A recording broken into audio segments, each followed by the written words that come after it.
Madame la Présidente, chers collègues, vous nous présentez aujourd'hui l'acte 1 du plan de transformation et de développement Green New Deal.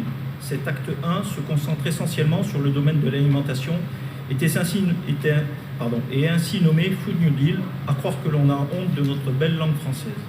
Nous tenons à saluer une fois encore le travail talentueux des services qui ont produit ce rapport complexe et laborieux. Nous tenons également à saluer la lucidité de certains constats, comme la dépendance aux saisonniers étrangers comme élément de manque de résilience, ou encore les pénuries provoquées par les dépendances de nos systèmes alimentaires à des mécanismes d'échange mondialisés sur lesquels il convient d'agir. Pour mémoire, nous vous rappelons que nous avons été les premiers à alerter sur les dangers du mondialisme, en particulier pour la viabilité de notre agriculture et la sécurité alimentaire du pays.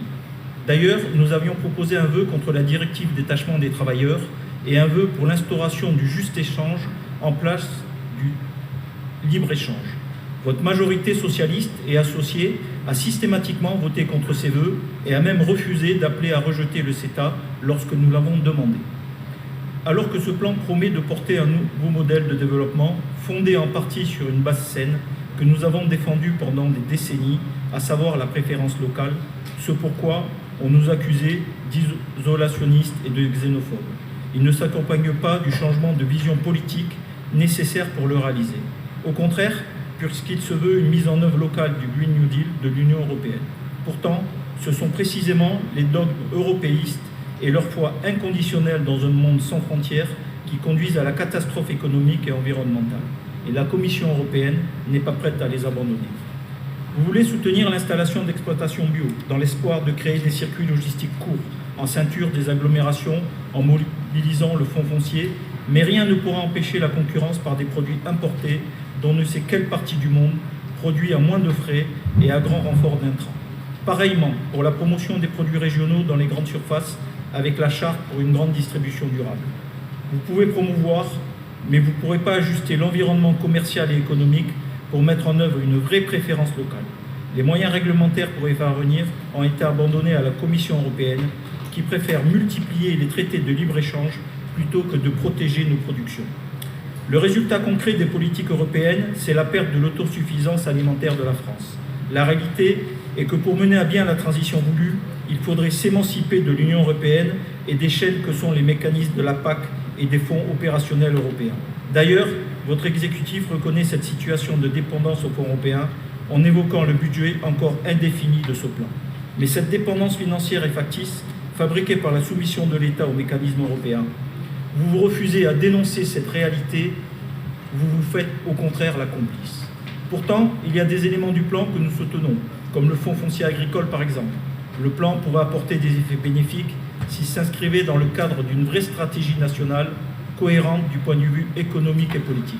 Ce n'est pas le cas, et votre majorité régionale refuse de le réclamer, préférant plutôt exiger plus de décentralisation et s'étaler en considération idéologique éthérée comme sa conception de la citoyenneté active. Une citoyenneté essentiellement virtuelle sur support numérique qui prétend co-construire. Par exemple, la belle histoire de l'agroalimentaire en Occitanie, en utilisant les leviers de la communication positive pour parler des valeurs qui nous unissent. Ce verbiage laisse prévoir la qualité de cette histoire nouvelle à près de 400 000 € le produit. Mais une histoire ne se construit pas, elle se transmet. C'est là une réalité fondamentale que la gauche hors sol, socialiste, vert, etc., n'a jamais su comprendre, ce qui explique qu'elle ne comprenne pas non plus l'écologie. L'écologie véritable, celle que nous portons, n'est pas la rupture ou le rejet du passé.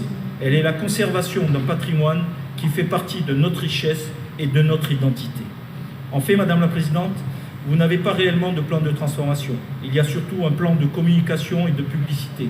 Ce n'est pas tant l'environnement économique et écologique qui vous pousse à présenter ce Green New Deal régional, mais plutôt l'environnement électoral. Les progrès électoraux des Verts dans les grandes métropoles ne peuvent que vous inquiéter. Partenaires mineurs de la coalition de gauche régionale d'hier, ils seront peut-être vos chefs de demain. Le Vert est à la mode, et donc votre exécutif doit rapidement justifier de son action. C'est sans doute pour cela que ce Green New Deal donne l'impression d'être une collection mal arrangée de gadgets rassemblés à la va-vite et gonflés de dispositifs déjà existants. Un exemple révélateur de cette fébrilité, empressement à fourrer au plus vite une action de plus dans le plan, et l'usage envisagé du réseau LIO pour le transport de denrées alimentaires dans les trains de voyageurs ou les autobus même scolaires.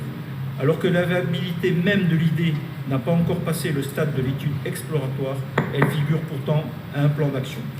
C'est aussi un plan à tiroir, puisque divers autres plans y sont annoncés, sans pour autant avoir été encore ni définis, ni parfois même réfléchis, et ne sont donc que des déclarations d'intention. Ce qu'on retient d'apport de ce plan, c'est surtout la multiplication des comités Théodule et autres observatoires qui s'ajoutent à l'écosystème pullulant des assemblées parallèles qui se multiplient depuis le début du mandat à la faveur des myriades de plans annoncés. Merci Madame la Présidente.